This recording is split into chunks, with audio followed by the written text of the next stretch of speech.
इनको ज़बान अदब की हमेशा तो ये खुशनसीबी रही है कि इस हर दौर में बड़े अच्छे लोग मिले जिन्होंने इनको ज़ुबान, इनको अदब और इनको सकाफत आम करने में, इस महफूज करने में और इस दूसरे लोगों तक पहुँचाने में बड़ा अहम किरदार अदा किया। साड़ी खुशनसीबी है कि इस टाइम पर हज़ारे में डॉक्टर आदिल सईद कुरैशी साहब जैसी शख्सियत मौजूद है जेड़े आप भी बड़े अच्छे लिखारी हैं, इनको भी लिखते हैं, उर्दू भी लिखते हैं। लिखता नाम का एक बहुत अच्छा रसाला वो भी उन्होंने इदारत में निकलता पे।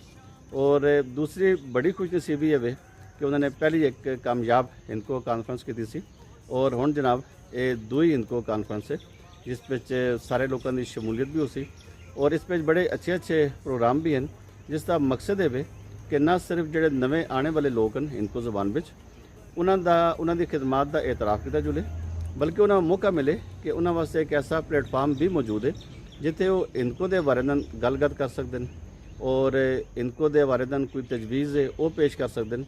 और सब तो बड़ी गल है कि इनको चूँकि असां दी माँ बोली है इस तरह असी जितना भी प्यार करा इस वास्ते असी जितना भी काम करा वो घट है। तो आदिल सईद कुरैशी साहब जोड़े हैं वो यकीन मनो कि एक अदबी फ़र्ज़ कफ़ाया भी अदा पे कर दें। तो मेरी उन्होंने वास्ते दुआ है कि अल्लाह पाक उन्हें इसी तरह कामयाब करे। बहुत शुक्रिया।